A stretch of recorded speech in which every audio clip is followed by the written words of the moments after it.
IBomma Ravi alias ఇమ్మడి రవి. ఈ పేరు తెలుగు రాష్ట్రంలో గత కొద్ది రోజులుగా సోషల్ మీడియాలో హల్చల్ చేస్తోంది.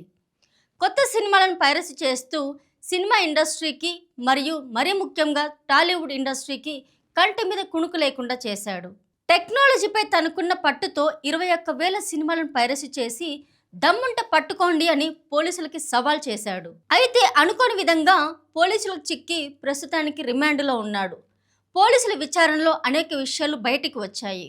టెక్నాలజీపై అతనికున్న పట్టును గమనించిన పోలీసులు అతనికి ఊహించని రీతిగా జాబ్ ఆఫర్ ఇచ్చినట్లు సమాచారం. అయితే రవి ఈ ఆఫర్ని తిరస్కరించినట్టు సమాచారం.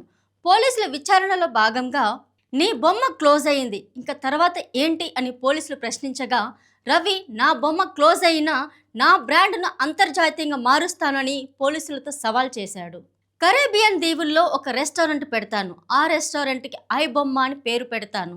అక్కడ తెలంగాణ ఆంధ్ర వంటకాలతో పాటు దేశ ప్రముఖ వంటకాలను అక్కడ ప్రజలకు రుచి చూపిస్తాను. వచ్చే డబ్బుతో జీవితాన్ని ఉల్లాసంగా ఆస్వాదిస్తాను అని రవి చెప్పినట్లు తెలుస్తోంది.